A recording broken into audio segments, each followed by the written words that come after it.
Hello, guys. Today is Saturday, August 29th, and I am back with a very different podcast. I'm doing a podcast today on getting over a breakup. I typically wouldn't do a podcast like this, and I have stayed away from these topics because of my own sort of concerns with not giving out the right information. And I just feel like I've had confidence in the past with my other podcasts because I feel like I have something to show for this sort of excellence enthusiast thing that I like to do. But I have gotten so many requests about getting over a breakup that I felt like, you know what, I will just go ahead and tell you what I think about breakups in 2015.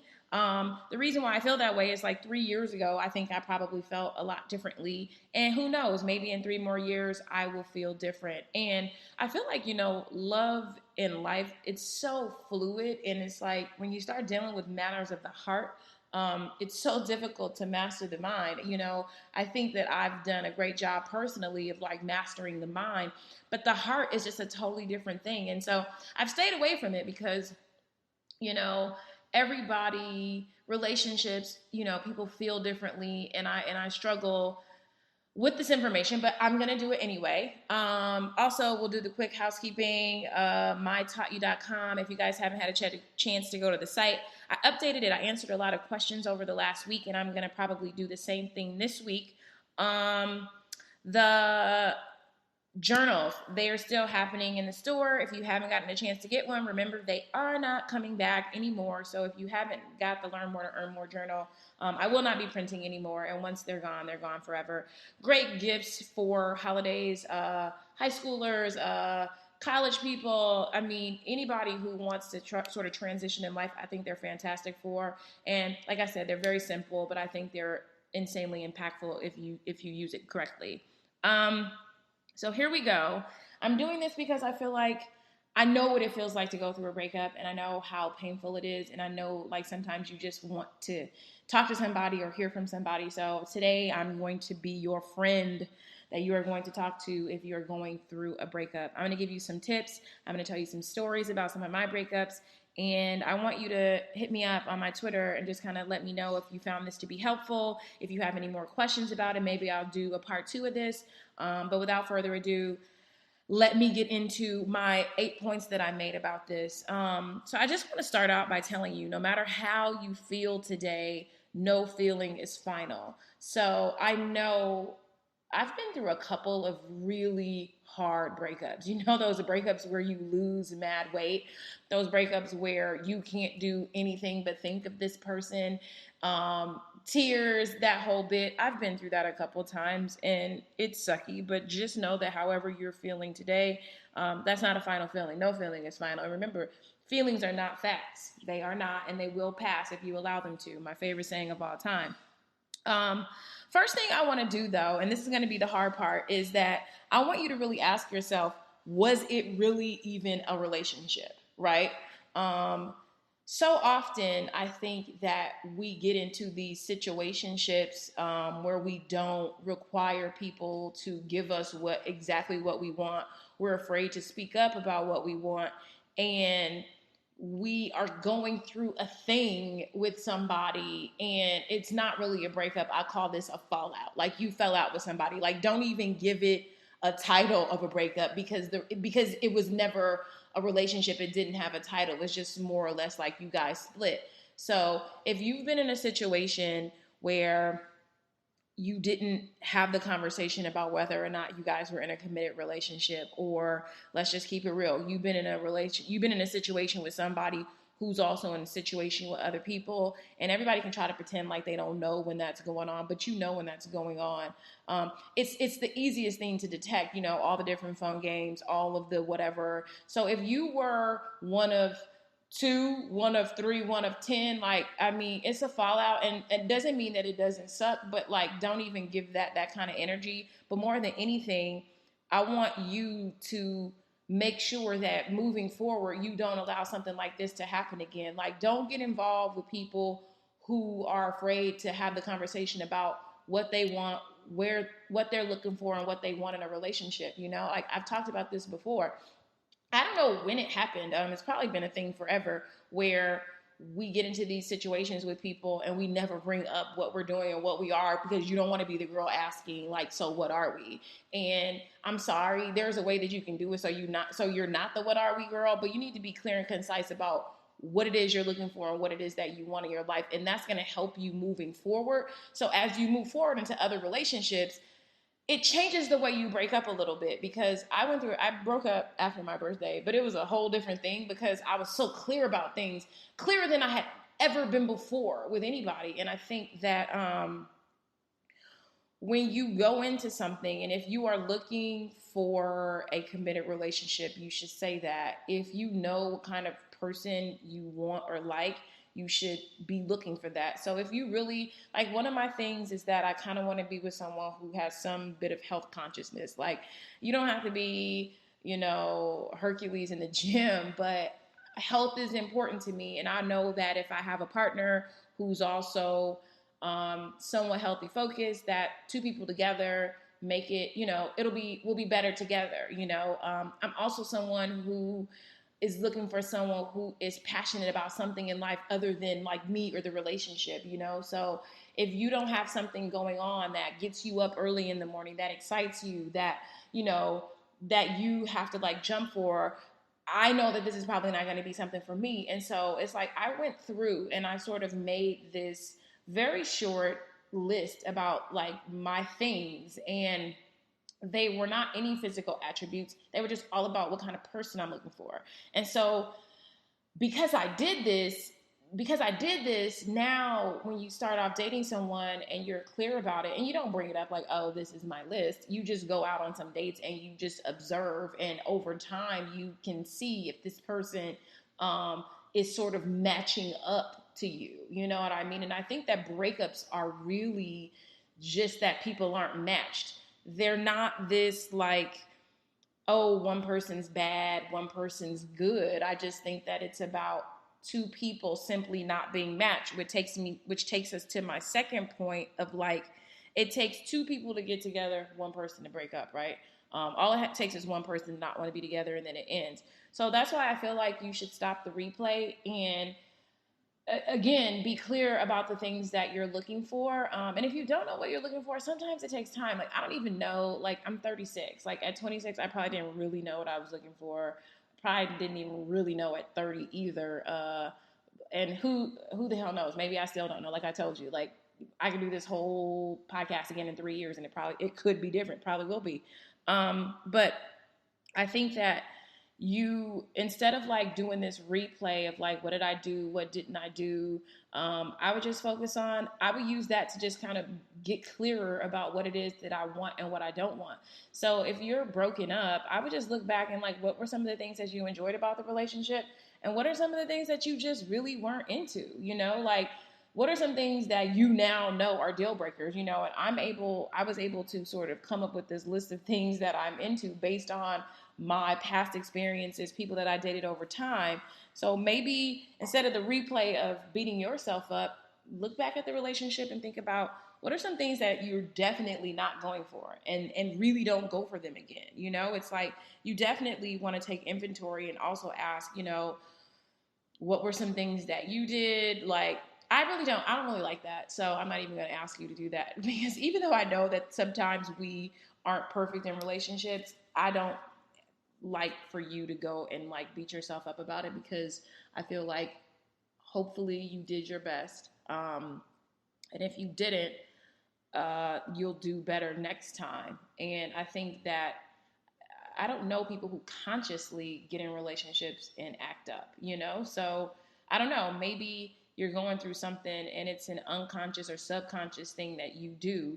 And maybe that's a sign for you to go and, my favorite thing, get some therapy, talk to a professional about what are some of your sub or unconscious triggers that cause you to do things. Like, I think I've shared this with you guys before, that I suffer from very, very mild post-traumatic stress disorder. So I do have triggers. There are things that people can do that you do one thing that'll send me over the edge, and other people don't know that, and I didn't know it either. So over time, I have an awareness about this space that I can be in And so I'll just tell people, if you're the person that's going to lose it, if people don't call or text you back, just say that. Like, hey, to build some trust in this relationship, these are the things that I need. And this is all a part of like when you move into the next relationship, saying these things up front and like not allowing people to just operate how they've been operating and then you sort of adjusting. It is completely okay to say the things that you feel like you want and need, or the things that you need in a relationship to make you feel safe and for you to have trust, because that's totally what relationships are all about. If the person that you're with is not willing to do some things, even if they don't need them for themselves, they don't require them for themselves, I think that you should definitely do that. So, if it's something that you've done and that you did sub or unconsciously, I think that you should take some time and work on that before you get into something else. Next up, I think you need to get a breakup friend. In my past, I've had some breakup friends. And what is a breakup friend? A breakup friend is a person that allows you to call, cry, whine, talk trash any time of day and night for 30 days, right? So it's like I had one where my friends like call me anytime, day or night, 1 a.m., 2 a.m., 12 o'clock at work. Text me, and if you need me to step outside and just you want to bitch and complain, like, but there's a time limit on that. Notice I said 30 days. We're not doing this forever, right? And it's like my hope is that if you do this enough, you eventually get tired. And every time that I've done this, gotten a breakup friend, you get sick of it. Like, you first week it's cathartic. Second week it still feels good. Third week it's like I'm not talking about you anymore. It's this thing of like, we cannot continue to talk about you anymore, and my hope is that by week 4, you've just got absolutely tired of discussing the same things, because let's face it, how many times can you talk about the same thing or person in every day for 30 days? It gets gross after a while. Let it go. But I say you do it. So many people try to cover it up and act like they're doing fine and they're okay. And you don't have to be okay after a breakup. Breakups are traumatic. And, every time we experience trauma, I think when we acknowledge it and we embrace it and we just get it all out, it allows us to move on faster. But when you try to like cover it up, you don't want to talk about it, I feel like sometimes it festers, just like with anything. So it's okay to get that one person and just be like, I'm going to need you to listen to me for 30 days. Like, and if you want feedback, say that. If you don't want feedback, like, I just don't want any feedback. I just want to whine, and that's okay. Another thing I want you to do is watch your diet. I read this book. I can't remember. There are a couple breakup books that I love. One of them, which is that super simple one that I loved, I still buy it for people, is like, it's called A Breakup Because It's Broken. I love that one. It's easy and it's simple and it's really to the point. And I think that Greg did a fine job kind of breaking it down. And I think it applies, to everybody. There's also another really good book called Getting Past Your Breakup, How to Turn a Devastating Loss into the Best Thing That Ever Happened to You. But I mean, listen, I read breakup books, I will admit it, but I think that if you don't know what to read, go to Amazon.com, go to the book section, type in breakup, and they've got all kinds of books that you can kind of flip through and see what's going to work for you. But watch your diet. One mistake that I made when I broke up, let's just say 4 years ago maybe, is that I wasn't eating. And I don't know, I couldn't eat because I couldn't think about anything. And I think it was a combination of the breakup was has so many elements to it. It involved another person. It involved me moving out. It involved me starting over. It was just so much that I had to do. It wasn't just like a breakup where you just don't talk on the phone anymore, but it was just like a splitting of a home. It felt like a divorce almost, when you've been living with someone. But the mistake I made was that I wasn't eating, and I managed to lose maybe 15 or 20 pounds inside of some weeks. So I got really, really thin. And I've shared this a bunch of times, had a couple glasses of champagne, and because I'm now tiny and I haven't eaten in a couple months, I got a DUI, which landed me in jail, and this is not what you want to do.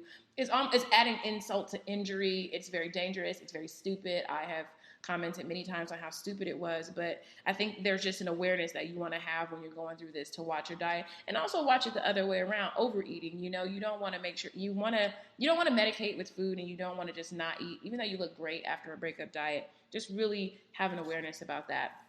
Something else that really helps with a breakup is exercise. But don't overdo it. Back then when I was going through a breakup 4 years ago, I used to run every single morning. So I wasn't eating in, I was running every day because I just needed to clear my mind. But you don't want to overdo it. If you do want to do something active, just make sure that maybe you're alternating running with walking, or just doing some yoga, Pilates, other things that are, on days to just stretch out, and maybe not so much high intensity exercise. Another tip that I love that I got from one of the breakup books that I read years ago was that massages really help, and they really do. Human touch is important when you're going through a breakup because you've been with someone and you're used to human touch. Maybe you guys spent the night together, maybe you guys did things together, and so it's just nice to kind of get regular massages and just get some human touch, and that's awesome. Another thing is number 7, the social media thing. Like, this is a thing today that probably wouldn't have been a thing, let's just say 5 or 10 years ago. But I'm not a big, like, unfriend, like, if you know that you don't have it and you're not going to be good, I say yes, definitely unfriend. But one thing I think you should stay away from is don't go looking at that person's stuff, and don't start posting all these sad quotes. That one Bob Marley quote, like, if you don't plan to love a woman, don't awaken her heart, or something like that. I just say don't do it, because it's more helpful if you have the appearance that you're doing better, like outwardly. You don't need to let that person know that you're in as much pain as you're in, because they just don't deserve it at this point. That's how I feel. I'm sorry. Like, when they were a part of your life, they deserve to know, every aspect of your emotions and stuff, but it's over. So they are not, they don't deserve to know and have all this information, so I just say, just stay away from that.